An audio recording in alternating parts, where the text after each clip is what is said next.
and be taken care of by the state. But my mom decided to take a different path. She walked across the street from my home and got a job as a custodian at the local university. There, she cleaned up for other people's children to provide for her own. I remember the first paycheck she got. She picked up McDonald's for dinner. You would have thought we were eating a 5-star meal. That was the best food I've ever had. I was so proud of my mom. She was my hero. She encouraged me to dream and told me that with faith, hard work, and perseverance, I could achieve anything. My mom passed away in 2016. I know she would be proud to see her son serving as the first black lieutenant governor of North Carolina. The journey to where I am today was long and difficult. Like so many other North Carolinians, I faced my share of adversity.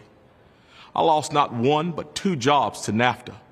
I laid awake at night wondering how I was going to pay my bills. I lost my house, my car, and decades ago was forced to declare bankruptcy. But like my mother taught me, I leaned on my faith, continued to work hard, and persevered. Now I've been married to my wife for over 30 years. We have 2 wonderful children and 2 incredible grandchildren. I've served in the military, worked in manufacturing, been a general manager at a restaurant, and owned a small business with my wife. You see, I'm not a politician who talks about the issues facing our state as someone who doesn't understand them.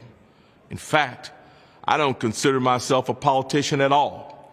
What I am is a public servant who knows what the people of North Carolina are going through and wants to serve them and will fight for them. And like my own personal journey, our state has experienced both hardship and victory.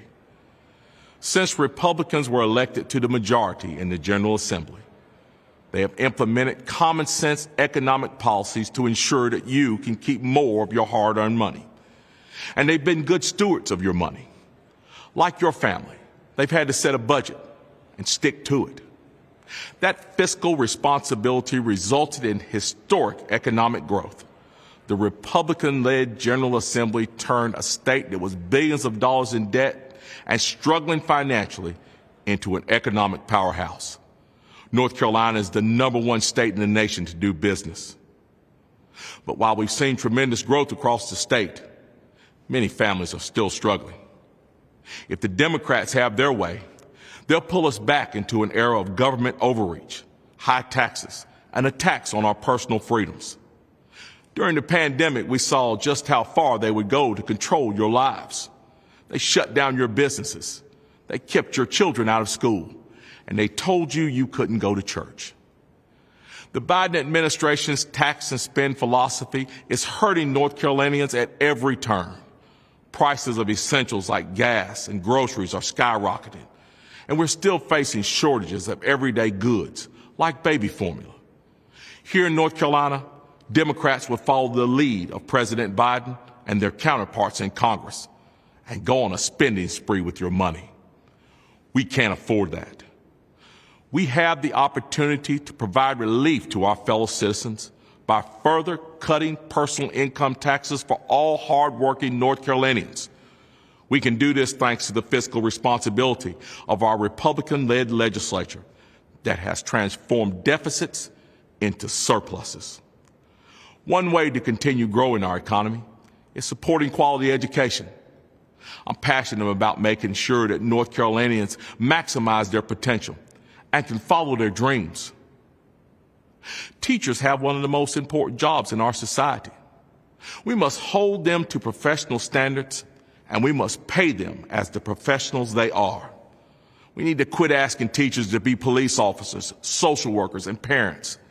Their job is to teach, plain and simple. And what should they be teaching our students? They should be teaching our students how to think, not what to think.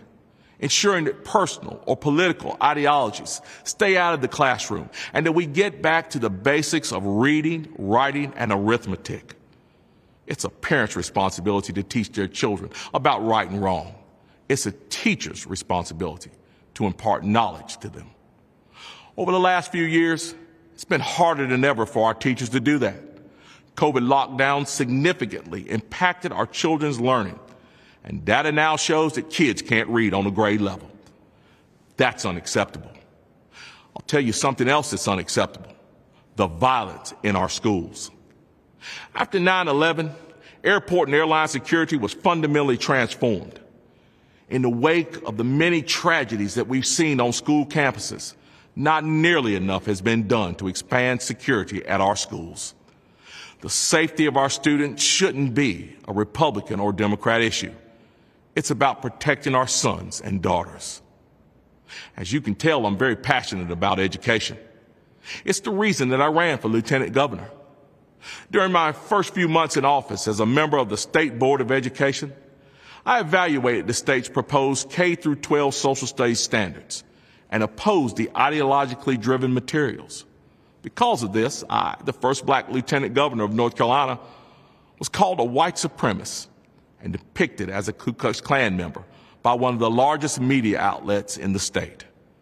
That did not deter me. Instead, it fueled me to fight harder for our students. We've accomplished a lot during our time in office, but I'm most proud of working with the legislature to secure $11.6 million in funding for apprenticeships programs for the rural parts of our state. Programs like this are going to be vital as we look to the future. Like many North Carolinians, my path to a degree was not straight or easy.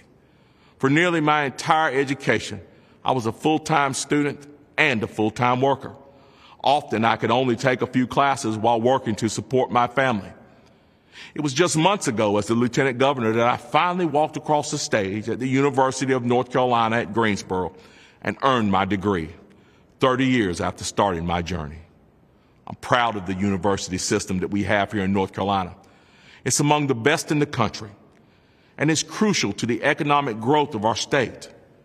Many companies relocate to North Carolina because of the quality workforce created by our universities.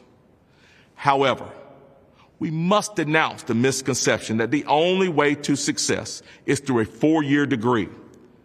Thanks to investments by our Republican legislature, we also have an incredible community college system where trade and technical programs provide fast-tracked, well-paying careers in fields that are vital to our state's economy and to our communities.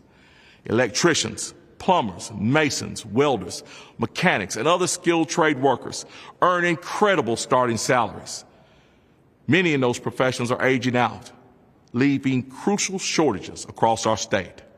As our state grows, industries move here. Those skilled labor and high-tech manufacturing jobs will continue to be in demand. As we look to the future, we must ensure that our state is equipped to deal with the growth we are experiencing. That means we need to have adequate infrastructure. And I don't just mean widening roads and fixing bridges around the metropolitan areas. We need to ensure that the entire state, from Murphy to Manteo, has what it needs. A key component of this is ensuring that everyone in our state, no matter where you live, has access to high-speed internet.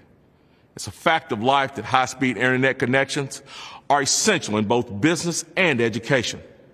It's going to take a lot of people to work on this issue, and I would be remiss if we didn't acknowledge the ongoing work by our governor and our legislature and even our federal delegation.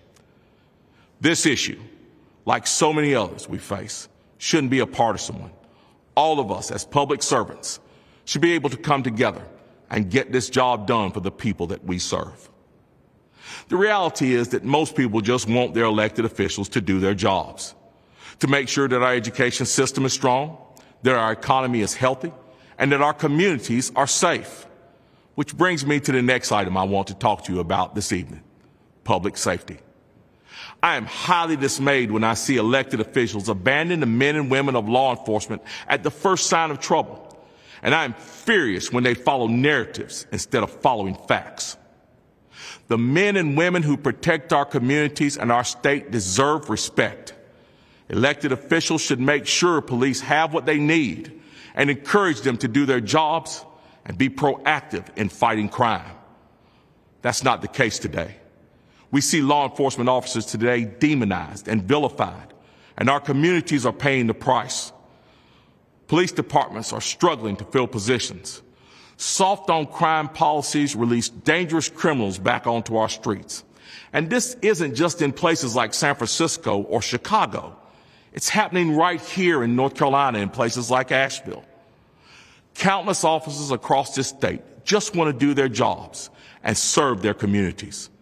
We must restore public trust in law enforcement and return an air of respect to the men and women in blue. This means empowering police to engage with the community they serve, properly training and equipping them to de-escalate dangerous situations, and, of course, that elected officials stand with our law enforcement officers, not use them as political pawns. Here in North Carolina, we, and that includes me, have an opportunity to go beyond politics as normal. In our society today, we are so divided, and thoughtful discussion is often replaced with tweets, sound bites, and heated rhetoric. When you're sworn in, they don't give you a manual or a guide for dummies, so to speak, on how to serve or face the challenges of public pressure. They don't teach you to handle a media that's more interested in the gotcha game instead of fairly reporting the news.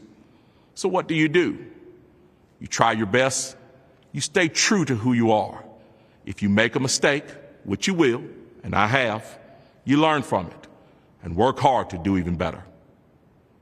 That is what the citizens of North Carolina expect their elected officials to do, whether it be on the city council or on the council of state. We must drop our weapons of political war. We must work hard on behalf of all North Carolinians. We must come together to work on real solutions to the real problems that we face, to overcome the challenges as we always have, and to celebrate our victories. I've shared with you tonight a little about my personal story and the journey that our state has been on. I want to leave you with this. Never could I have imagined, as a poor black kid growing up on Logan Street in Greensboro, that I would be where I am today. In the same way that I overcame the challenges in my own life, we have an opportunity as a state to confront the challenges that we face today, and we can face them head on and work for a better future.